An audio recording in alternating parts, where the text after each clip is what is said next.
Have you ever felt like life is moving forward for everyone except you?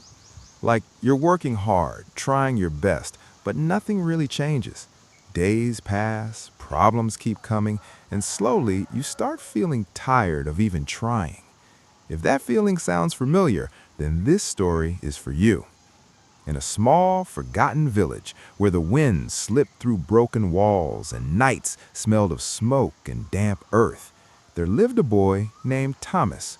Nobody expected anything from him, not because he lacked intelligence or courage, but because he was born into poverty, and expectations cost money. His home was tiny, the walls cracked, and electricity came and went like an uninvited guest. People around him had already decided his future without ever asking him what he wanted. Be realistic, they would say.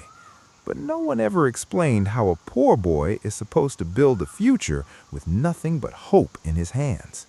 Thomas grew up watching others move ahead while he remained stuck in the same place. He wasn't lazy, he wasn't afraid of hard work, he was simply trapped in a life that offered him no doors to knock on.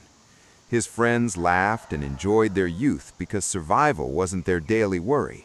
Opportunities passed him by again and again because opportunity rarely visits the houses of the poor twice. People didn't mock him, they didn't insult him either. They ignored him. And being ignored teaches you something dangerous. You start believing maybe you were never meant for something greater. One quiet night, sitting alone in the dark with his phone about to die and his mind full of questions, Thomas faced a painful truth. No one was coming to save him. There would be no miracle, no mentor, no shortcut, just him and time slipping away. That night, he didn't dream of becoming rich or successful. He made a much smaller decision. He gave himself 1 hour a day. No big announcements, no excitement, no motivation speeches, just 1 silent hour every single day. While the village slept, Thomas studied. While others complained about their lives, he practiced. While his friends wasted months and years, he quietly invested 60 minutes at a time. Those hours were not magical. They were frustrating and exhausting. Some nights he understood nothing. Some nights he failed so badly he felt like giving up. Many times he almost stopped, but he kept going because he realized something early.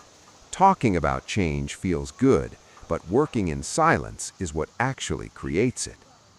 Months passed, and from the outside nothing looked different. He wore the same clothes, lived in the same house, and faced the same struggles. This is the stage where most people quit because they expect progress to be loud and visible. But inside Thomas, something powerful was happening. His excuses began to disappear. His focus sharpened. His patience grew stronger. That 1 hour slowly started shaping the rest of his day. He began speaking less and observing more. He worked even on days when he felt no motivation at all. People around him started noticing a change, not success, but distance. He was no longer wasting time like before. Slowly, friends drifted away. Even his family didn't fully understand him. Comfort faded, and loneliness became normal. There is a truth about discipline that nobody talks about. It isolates you before it elevates you. While others chased entertainment and weekends, Thomas chased mastery. While others waited to feel ready, he worked even when he felt empty. A year passed. There was no sudden fame, no viral moment, no overnight success, just quiet progress. His skills improved, his confidence replaced his fear, and eventually, opportunities that once ignored him began to notice him. The same people who never expected anything from him started asking questions. What changed? How did you do it? What's your secret? Thomas would just smile, because the answer sounded too simple to be taken seriously. 1 hour a day. But instead of feeling proud, he felt angry. Angry at how simple the solution had always been. Angry at how many years he wasted waiting for motivation instead of building discipline. That 1 hour didn't just change his life, it separated him from everyone who kept waiting for the perfect moment to start. Years later, when Thomas walks into a room, he doesn't need to speak loudly. His presence alone is enough to be noticed. He became focused, calm, and impossible to ignore, not because he was lucky, but because while others were waiting for inspiration, he was quietly building his future 1 hour at a time. And that is the power of small, consistent effort. Not dramatic, not exciting, but unstoppable.